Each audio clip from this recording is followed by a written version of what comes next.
घरातले सगळेच नीट बोलतात आणि त्या सर्वांचंही मी ऐकते, मग यांचं ऐकणार नाही का? अगदी नॉर्मली बोलले असते तर मी काय ऐकणार नव्हते का? मान्य आहे मी आधी तसं वागले, पण का? त्याला कारण नव्हतं का? आता कळतंय हळूहळू मलाही कोण कसं आहे ते. का आता ते माझ्याशी पूर्वीसारखं वागणारच नाही आहेत. आपण ऐकत आहात गुंतण्या आतूर फिरुनी या कथेचा पुढचा भाग सुरू करण्याआधी प्लीज माझ्या चॅनलला सबस्क्राईब करून घ्या आणि आधीचे पार्ट ऐकले असल्याची खात्री करून घ्या. चला सुरुवात करते. गुंतण्या आतूर फिरुनी भाग 36. घड्याळात जसजशी वेळ पुढं सरकत होती कियाराला भीती वाटत होती. त्यासाठी तिनं निशिकांतलाही अनेकदा कॉल केलेले. वारंवार तो कुठं पोहोचला, निघाला का याची माहिती ती घेत होती. त्यामुळे तो तिथून निघाल्याचं तिला माहीत होतं, पण तो पोहोचला नसल्याने ती काळजीत होती. कधीची त्याची वाट पाहत होती कियारा. एक क्षणाला डोर वाजलं तसं धावत जाऊन तिनं डोर उघडलं आणि समोर तो दिसताच तिच्या जीवात जीव आला. पटकन त्याला आत घेत तिनं दार लावलं आणि डायरेक्ट येऊन त्याला बिलगली. तिचं वागणं अचानक बदललंय त्यालाही जाणवत होतं. ओ थँक गॉड निशिकांत, पोहोचलात. किती हा वेळ, किती मिस केलं मी तुम्हाला माहितीये. हो ते दिसतच आहे, पण काय झालंय काय तुला? अचानक एवढी बदलल्यासारखी वाटत आहेस. मलाच खरं वाटत नाहीये की तू तीच कियारा आहेस ना माझी. अहो असं का बोलत आहात? माझं काही चुकलं का? मला खरंच इथं श्वास गुदमरल्यासारखा वाटतोय. खरंच निशिकांत. हो ठीक आहे, पण अचानक असं इकडं रूम घ्यायला लावलीस, किती दमछाक केलीस माझी. सॉरी ना. मग आता उद्या सकाळी निघावं लागेल ना? हो आय थिंक हो, आता इतक्या रात्रीचा प्रवास नको, सकाळी निघू हवं तर. आता खूप भूक लागली आहे मला. चल खाली काहीतरी खाऊन घेऊ. खाली कशाला? इथेच मागवा ना प्लीज. ती त्याचा हात पकडून आर्जव करत म्हणाली. तसा तो तिच्या जवळ आला आणि तिचा चेहरा ओंजळीत घेऊन तिला विचारू लागला, अगं काय चाललंय तुझं? कियारा मी आहे ना. कशाची भीती वाटते का तुला? मला सांग, काही असू दे मला सांग, मी बघतो. कोणी त्रास देत होतं का तिथलं स्टाफ वगैरे, मॅनेजर? निशिकांत प्रश्नावर प्रश्न विचारत होता आणि तिच्या चेहऱ्यावर उगाच भीती पसरलेली. नाही असं काहीच नव्हतं. हे बघ कियारा, अशा गोष्टी लपवत जाऊ नये. तू काही पाहिलंस का तिथे? मी आहे ना, मी बघतो. कोण त्रास देत होता ते मला सांग फक्त. नाही त्याचं हॉटेल बंद पाडलं तर नावाचा निशिकांत नाही मी. तो तिला इतका धीर देत होता, इतक्या प्रेमाने समजावत होता आणि त्याचं ते प्रेम आज कुठं तिला त्याच्या डोळ्यात दिसत होतं, जे दुर्दैवानं तिनं कधीच नोटीस केलं नव्हतं. ती क्षणाचाही विलंब न करता त्याच्या मिठीत शिरली. आपल्याच वागण्यावर लज्जित होत होती ती. अगं बोलणारेस की नाही आता? I love you Nishikant, I love you so much. ती त्याच्या भोवतीची मिठी घट्ट करत म्हणत होती. अरे मी काय विचारतोय, तू काय बोलतेस? वेडीस का ग? तो काळजीने विचारत होता. नाही तुम्ही विचारताय, असं काहीही झालं नाहीये. बस stay like this. I am just feeling safe in your arms. ती डोळे घट्ट मिटून त्याची ती उबदार मिठी अनुभवत म्हणाली. क्षणभरात तिचे स्वतःचेच आत्तापर्यंतचे सगळंच वागणं तेवढ्याच वेळातून तिच्या डोळ्यांसमोरून तरळून गेलं. पण आता तिला त्या चुका सुधारायच्या होत्या. मग एवढ्यात त्यानेही तिच्या भोवतीची मिठी घट्ट केली. तिच्या डोक्यावर प्रेमाने थोपटू लागला. तिच्या वागण्यामागचं कारण कळत नव्हतं. मग तसं काही नसेल असं समजून त्यानेही तो विषय थोडा बाजूला ठेवला. दिवसामागून दिवस जात होते. इकडं मृण्मयीचा हात बरा होत होता. तिची ती घरभर फिरायची, पण घरकामात तिला हेल्प करता येत नसायची, कारण हाताचं प्लास्टर निघायचं होतं. आणि मग मात्र तिला उगाचच गिल्टी वाटायचं. कौस्तुभचं वागणं मात्र तसंच होतं. त्याचा तो ऑफिसला जायचा आणि तिला जोपर्यंत मेडिसिन्स वगैरे होत्या त्या आठवणीनं देणं, तिला काही मदत लागली तर ती करणं, असं चालू होतं. पण तिच्याशी काही तो पहिल्यासारखा बोलत नव्हता. मृण्मयी आता आई, पर्णिका आणि कृतीसोबत चांगली मिक्स होऊ लागलेली. बोर झालं तरी आईशी गप्पा करायला, नाहीतर किचनमध्ये पर्णिका असेल तर तिच्याशी गप्पा मारायला ती यायची. आता ही पर्णिका किचनमध्ये रात्रीच्या जेवणाची तयारी करत होती. मग ती किचनमध्ये आली. ताई, मलाही सांगा ना एखादं काम, मला फार बोर होत आहे. अगं हो, पण तू कशी करणार आहेस काम? त्यापेक्षा राहू दे, ये बस गप्पा मारू. माझं ऐक, हे बघ, आता निघेल प्लास्टर 1-2 दिवसात, मग करशीलच ना तू काम? हो, परवा दिवशी निघेल. मला तर कधी निघेल हे प्लास्टर असं झालंय. ताई, गेल्या काही दिवसांपासून माझी कसलीच मदत नाही झाली हो तुम्हाला. सॉरी हां. ती अगदीच बारीक चेहरा करून म्हणाली. अगं तू काय मुद्दाम करतेस का? बरं ते सोड, मला सांग, तू काय ठरवलेस पुढे? काही विचार केलास की नाही माझ्या बोलण्याचा? जॉब करणार आहेस की आणखी काय? कारण आता प्लास्टर तर लवकरच निघेल. हो केलाय, पण मला कळत नाही बरोबर आहे का नाही. बरोबर आहे की नाही म्हणजे? विचार केलायस तर मला सांग ना, मी हेल्प करते तुला ठरवायला. ताई, जॉब तर नाही करावा वाटत आहे, कारण मागच्या ठिकाणी ते नवीन बॉस आलेले ते जरा बरोबर नव्हते. बरोबर नव्हते म्हणजे ग?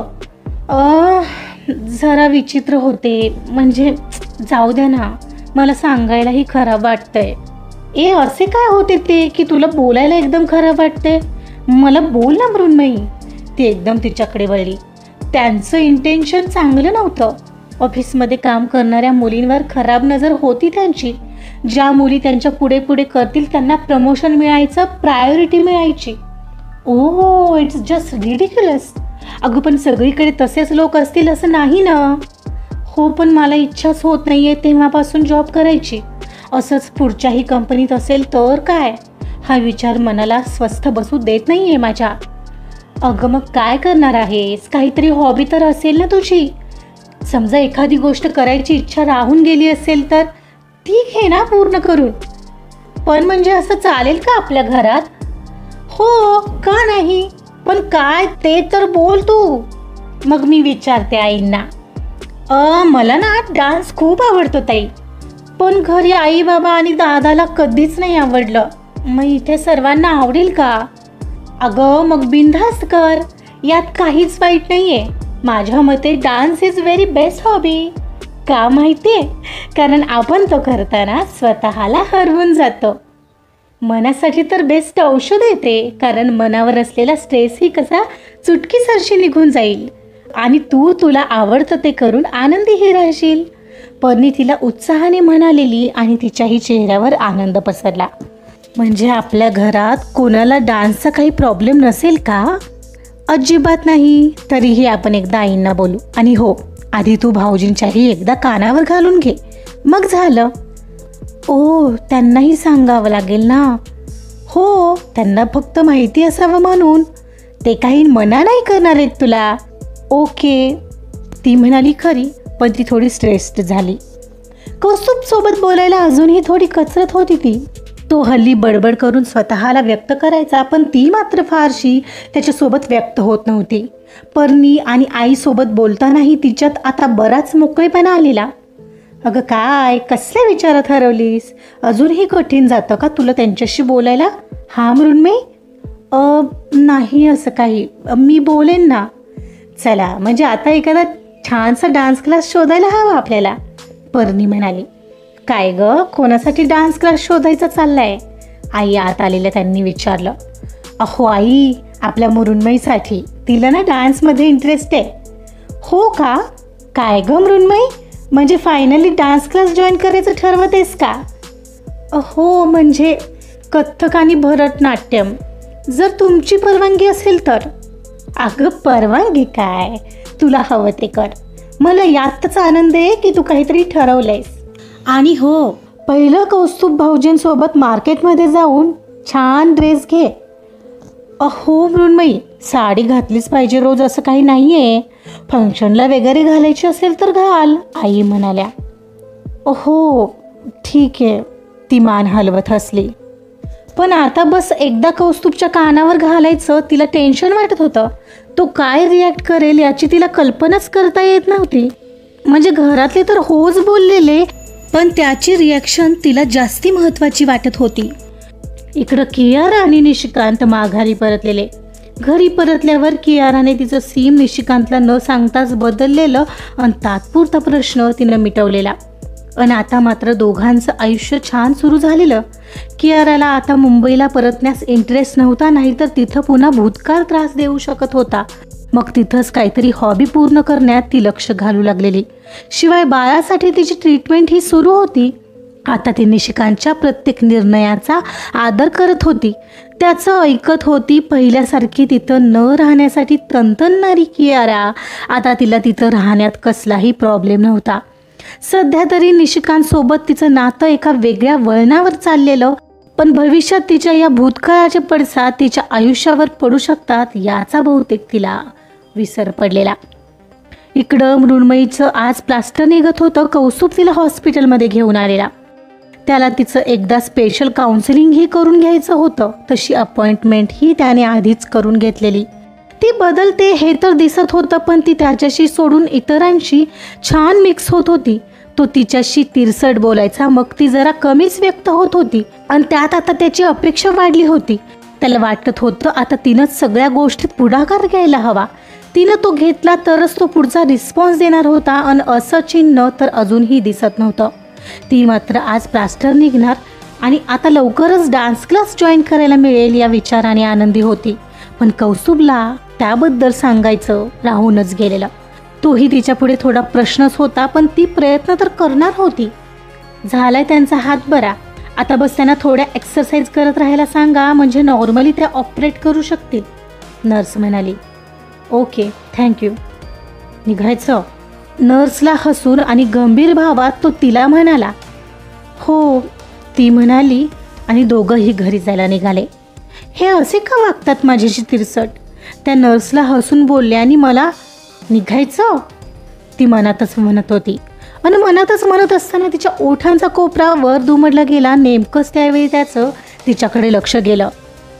काय झालं? काही चुकलं का आता माझं? कुठे काय? काही नाही, ती पकडली गेल्याच्या अपराधी भावनेने म्हणाली. आणि त्याच्या चेहऱ्यावर अजून रागाचेच भाव आलेले. त्याला वाटत होतं ही मला पाहून अजूनही असंच तोंड वाकडं करते. दोघंही कारपर्यंत आले. आज तो बाबांची कार घेऊन आलेला. तिला कारचं डोअर उघडून दिलं आणि ती बसल्यानंतर मग जाऊन ड्रायव्हिंग सीटवर जाऊन बसला. आता नर्सने काय सांगितलं ऐकलं ना? हाताची एक्सरसाइज करत राहा. आणि हो, परवा एक अपॉइंटमेंट घेतली आहे मी तुझ्यासाठी. अपॉइंटमेंट? कसली? काय? मला वाटतं तुला एकदा काउन्सिलिंगची गरज आहे. तर जस्ट एक नॉर्मल काउन्सिलिंग होईल. ते तुला काही प्रश्न विचारतील, त्यांची उत्तरं बस तुला द्यायची आहेत. तर मी म्हणतोय म्हणून तुम्ही तेवढं कराल, माझ्यावर उपकार होते. तो कार स्टार्ट करत आत्ताही थोडा रूडलीच म्हणाला. ओके. तिचा आवाज अगदीच खालावलेला आणि ती काचेतून बाहेर पाहू लागली. डोळ्यात झरकणं त्याच्या त्या गप्प बोलण्याने आसवं दाटलेली. त्याचं ते तिरसट बोलणं आता रोजचंच झालेलं आणि तिला आता मात्र हर्ट होऊ लागलेलं त्याचं वागणं. घरातले सगळेच नीट बोलतात आणि त्या सर्वांचंही मी ऐकते, मग ह्यांचं ऐकणार नाही का? अगदी नॉर्मली बोलले असते तर मी काय ऐकणार नव्हते का? मान्य आहे मी आधी तसं वागले, पण का? त्याला कारण नव्हतं का? आत्ता कुठं कळतंय मला हळूहळू कोण कसं आहे ते? का आता ते माझ्याशी पूर्वीसारखे वागणारच नाही आहेत? ती बाहेर पाहत हलकेच तिचे डोळे टिपत होती आणि बहुतेक ती हर्ट झाली ते त्याच्याही लक्षात आलेलं. पण त्यालाही कळत नव्हतं आपण तिच्याशी असं का वागतोय. त्याच्याकडून ते आपोआप व्हायचं. तिच्यासाठी वाईट तर वाटत होतं, पण त्यासाठी तो काही करण्यासही हतबल होता. कारण पुन्हा तिला आवडेल नाही आवडेल म्हणून तो स्वतःला बस रोखत होता. आजचा पार्ट इथंच संपलेला आहे. मृण्मयी तर बदलण्याचा प्रयत्न करते, पण बिचारा कौस्तुभ तिच्याशी नॉर्मली नाही वागू शकत आहे. अर्थात त्याची चूक नाही आहे, असतो एखाद्याचा स्वभाव. बघूया कधी आणि कसे एक होणार आहेत हे दोन किनारे. विशेष म्हणजे काउन्सिलिंगमध्ये काय नेमकं बाहेर येते. तर त्यासाठी ऐकत रहा गुंतणे आतुर फिरुनी. कथा आवडत असेल तर प्लीज लाईक करा, सबस्क्राईब करा आणि शेअरसुद्धा करा. Thank you so much.